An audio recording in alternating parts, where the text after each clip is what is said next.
Hello, everyone.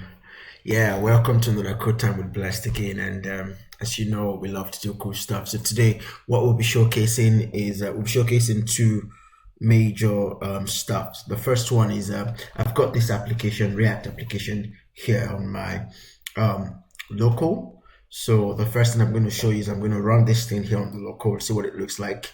It's been built already. So to build it, probably I just use the yarn command to install. Then also I'll start it using the yarn command. So I'm going to run this locally so we see what it looks like. Then also I've got this thing in a remote repo in GitLab. So I've got it right here in GitLab. So what we're going to do is we want to see how we can push our code from GitLab all the way to AWS S3. I'm going to create an S3 bucket here, push that static code in here. Let's get back to our local terminal. So right here, I have the React app. I've already built it using the yarn install. Then I'm just going to start it using yarn start. So this is going to start and run on that port. Then we'll see what it looks like. It's going to pop up now.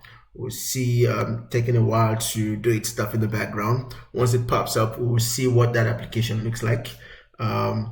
Okay, great. It's starting, and obviously it started. So it's going to load on 4884.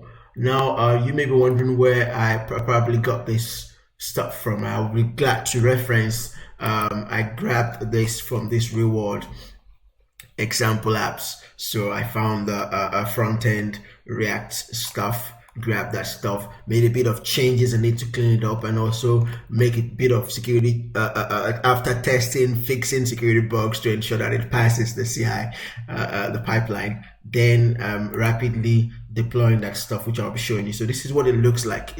Basically it's just a conduit, and we can see we have a home page, quite dynamic in the sense that you can click around and it takes you to those specific locations. So this is what the application looks like.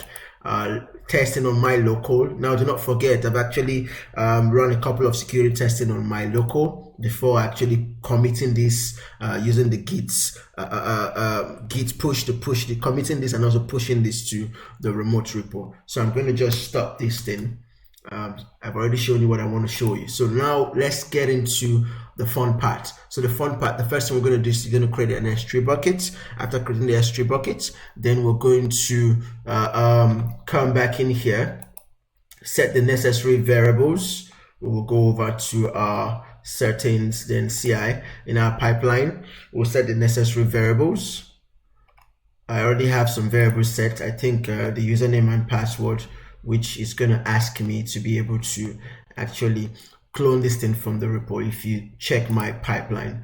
So basically, going over here, we will create a new bucket quickly. So we'll call this maybe git CICD. Okay, that looks fine. I'm going to use my default region. I think I want to use EU East 1. So that's pretty much fine. And now at this point, we can start setting up a bit of security or tighten things up just to show how that easy can go. We can either choose settings from a bucket that we already have, but I'm not going to do that. I'm going to use ACL disable recommended. Okay, that's fine. I'll have to set that up later using IAM role. Then block all public access. I obviously want to do that. Okay, then version control, we don't want to do that. Tag, we could set up a tag just so it can help us identify our stuff, but again, that's not something I want to do now. I'm going to disable this. There's also the advanced settings if we want to maybe do some object lock, but for now none of that. So I'm going to go ahead and create the buckets. Okay, we're going to create these buckets, then we're going to create an IAM. So we have the buckets. We can see that buckets over here, Git Blessley. If I click on the buckets, we can see the bucket is currently not public, and that's what we want to leave it at. By the time we're done, we'll be having that thing uploaded in here. So quickly, I'm going to go over to IAM.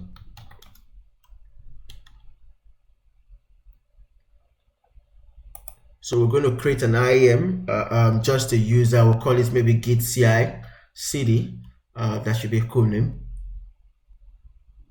My network is a bit slow. I'm not sure why. Okay, we see the default region is still using that EU East, US East. Sorry, pretty much want to pay attention to that. Okay. All right, so here we are. Currently, I do not have any. It's just a root user. So we need to create a user to be able to access the S3 buckets. Then we'll be using this user credential to actually plug into our GitLab pipeline to do what we want to do. Okay, so all right, so add a new user. Like I will always stress on, it's always good to have a group, then create users and put them in a group so you can actually use group to tighten things up. But this will just call this maybe git CICD user. So we can either do a pragmatic access or password, which is AWS Management Console. I think I'll enable this so I can enable an access key ID, secret key ID, which we'll be using to plug in to the Git environment. So I'm going to go next. Now I don't want to add any this user to any group. I'm just going to go next. I'm not tagging this thing. Okay, it has no permission currently, so we need to be able to create permissions once we're done creating this user. So we have this user. Now it's CICD, that's the username. Then we will go into our GitLab environment. Then we will add new variables. So here we'll be adding 3 unique variables. So these variables are necessary for us to be able to connect. Remember, we still have to, we need that name of the S3 bucket which we had created. So I'm going to go back in here. Oh, I can just add this ones for now, then I'll go back to the S3. So we'll call this the access key. Then we'll also do the secret key.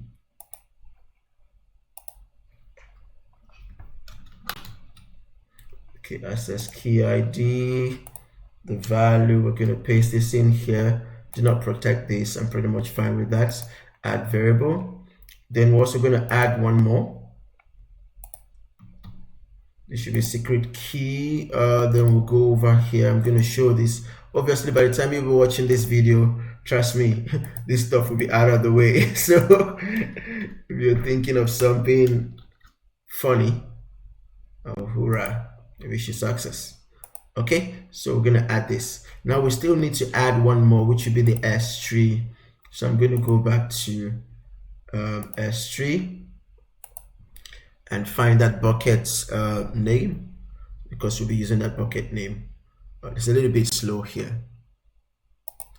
Okay, so now we'll copy the name of the S3 buckets. Then I'm just going to go back and add the final variable.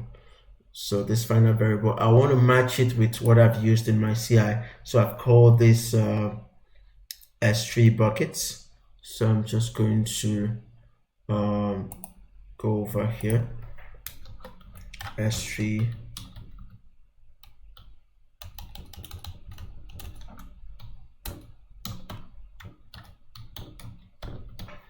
okay, then the value will be the name of my bucket.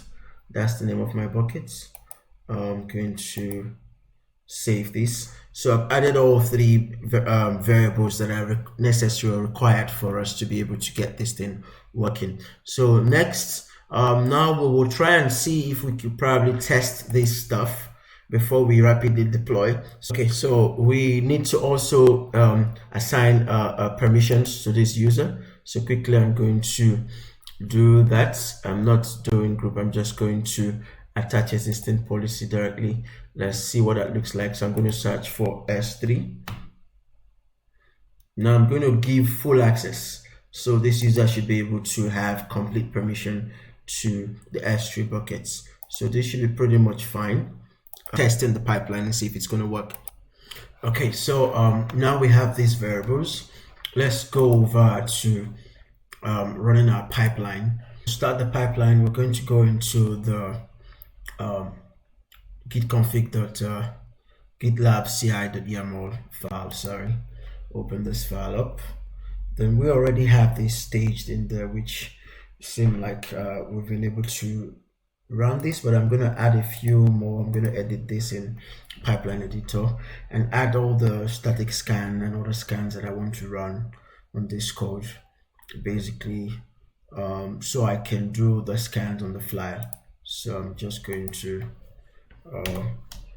paste this in here, then probably make some changes to this. So we're going to have the tests, then we're going to have the build Alpine image that is got the AWS CLI installed already built. So that's what I'm using. Then I'm setting an entry to valid. Then I'm also going to be doing a bit of stops here. So what I'm doing, basically set the region. Now I could define this on that variable as well, just for security reasons, but I'm going to just set the region here. Then basically grab git stuff, set git, then print the working directory. Then I'm going to upload the built code, the tested code, the code that passed the test, into the S3 buckets. We see the variable S3 bucket passed in here, then throughout build successfully. So we're going to run this pipeline. And okay, so this is what the CI/CD looks like. We have two stages: the test stage and the build stage. So for the test stage, we're just running some static application security tests. We'll see if it passes. If it doesn't, we'll probably find it to stop the pipeline. Then we'll probably go find out the issues and try to remediate them before we ship them into the S3 bucket, which we want these things to sit in. Then if it does pass, we're going to run the build stage, which basically what we're doing here is we're grabbing this Alpine image with AWS CLI pre-installed. Then we are setting the configuration, the region. I could probably have dropped this in variable definition, but it's fine. US East 1. Then we just adding a few more stuff. Then what we're doing, basically, we're copying that validated code which had passed the tests on the image which is being tested on, over to our S3 buckets. Now we've set in all the variables required for this thing, because obviously validation has to be done using the AWS we configured the IAM role to actually have full access, pragmatic access to the S3 bucket. So it will be using the credentials for the IAM role which we've configured to do this stuff or carry out this action. So we could leave a commit message, but since we're just playing around with this, we're going to commit this change. We can see our pipeline is running, and at the moment we can see we've got the tests jobs past the secret detection tests. We've got 1, 2, 3, 4, 5, 6.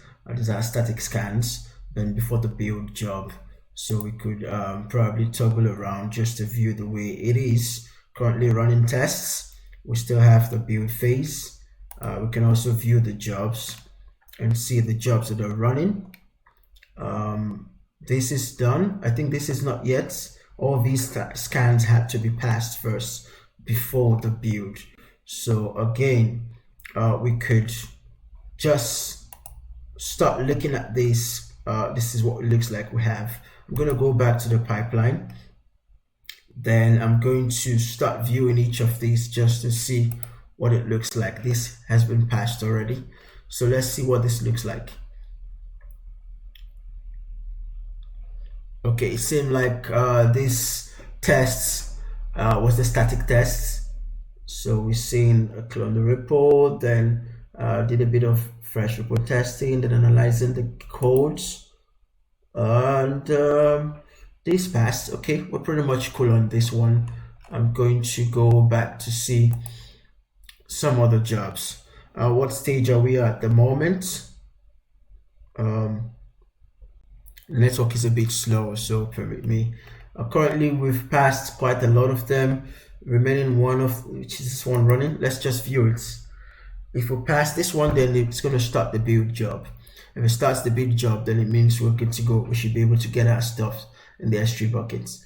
Okay, again, this is running the test on the repo. What test is this?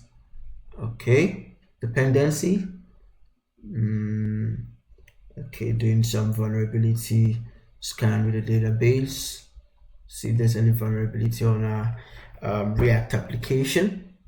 There may be libraries or dependencies that this app depends on. We can as well look right here. We will see the tests that have been passed And currently we're still in the test phase. We could check the build phase as well, just to understand what is happening there. Okay, I'm going to go back.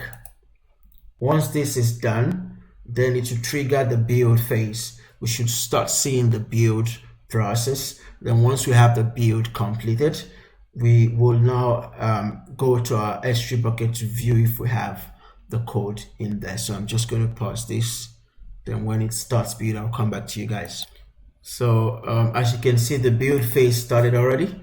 So we'll open the build phase and see the triggers and understand what is happening. So currently it's going to get the same Docker image. Then, oh, that was pretty fast. Okay, so I think our build is completed. This took about 25 seconds in total, finished about 10 seconds ago. Then we're just going to look around what had happened, pull the Docker container image specified, then prepare the environment, then set a bit of the details, get the evaluation, the script and all the stuff, repository cloned, then downloading artifacts, then also setting up a few more stuff, then started the upload. So we can see verified the region, then start fetching the resources. Okay, great. This is pretty much interesting. This is the current working directory, so start pulling stuff from this directory over to the S3 buckets, and all that's ran with all the content in our code.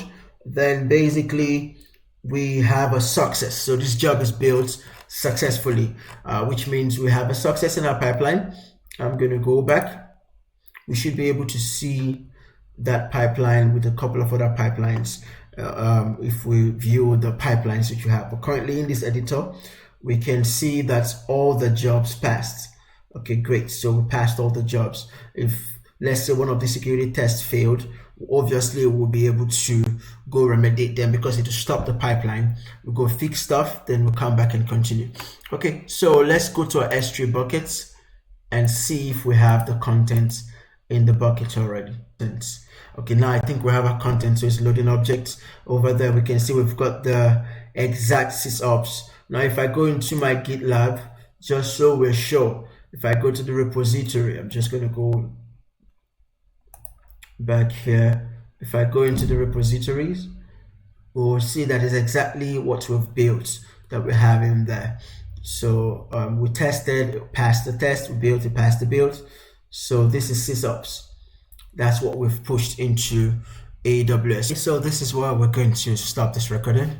Thanks for your time. I believe I've been able to cover a few stuffs, starting from building that code, pushing it to GitLab, then creating the environment variable, starting the CICD pipeline in GitLab, shipping the stuff over to S3 buckets. Thank you for your time, and I'll see you in the next recording.